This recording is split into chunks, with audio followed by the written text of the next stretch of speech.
ይህ ፎቶ ብዙ ይናገራል።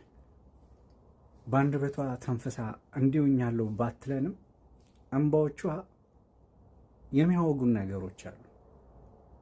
ፊቷ የሆነ ነገር ይነግረናል። እጆቿ የሥራ መብዛት፣ የክረምቱ መበርታት ብቻ አላቅም። ይህ ሁሉ ዋጋ እየከፈለች ያለችው ግን አደራ ብለው ቃል ገብታላቸው የምትደጎማቸው ቤተሰቦቿ ስትል ነው። ግን እህቴ ምን ሆና ነው እንዲህ ፊቷ የተበላሸው? እንዲህ እጇ የገረጣው?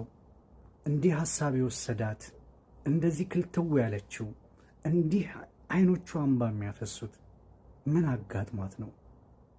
ስደተኛዋ እህቴ ይህም ያልፋል፣ አይዞሽ።